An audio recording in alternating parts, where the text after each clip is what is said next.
છે। संज्ञाना 5 प्रकार છે। વ્યક્તિવાચક સંજ્ઞા, જાતિવાચક સંજ્ઞા, સમૂહવાચક સંજ્ઞા, દ્રવ્યવાચક સંજ્ઞા અને ભાવવાચક સંજ્ઞા। આજે આપણે બે સંજ્ઞા વિશે, વ્યક્તિવાચક સંજ્ઞા અને જાતિવાચક સંજ્ઞા વિશે સમજીશું।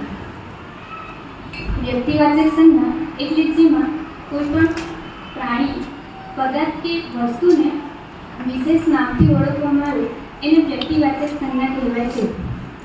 જેમ કે હિમાલય, ગંગા, સૂર્ય એવા ઉદાહરણ આપણે લઈ શકીએ।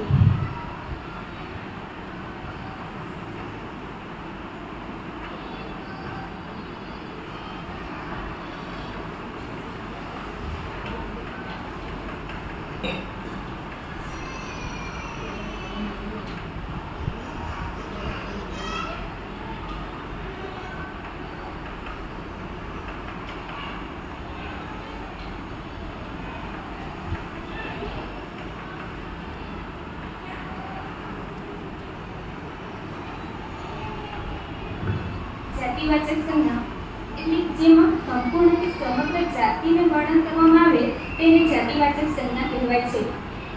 જેમ કે સ્ત્રી, પુરુષ, પર્વત, વૃક્ષો એને આપણે જાતિવાચક સંજ્ઞા કહી શકીએ।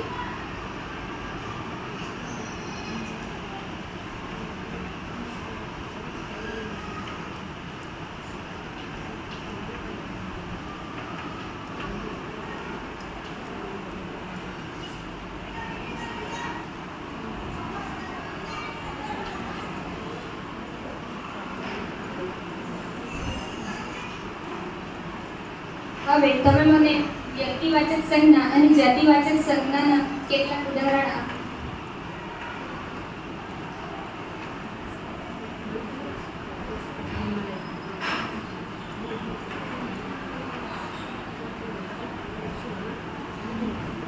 મુંબઈ સિટી ખૂબ સુંદર છે, તેમાં મુંબઈ તે વ્યક્તિવાચક છે।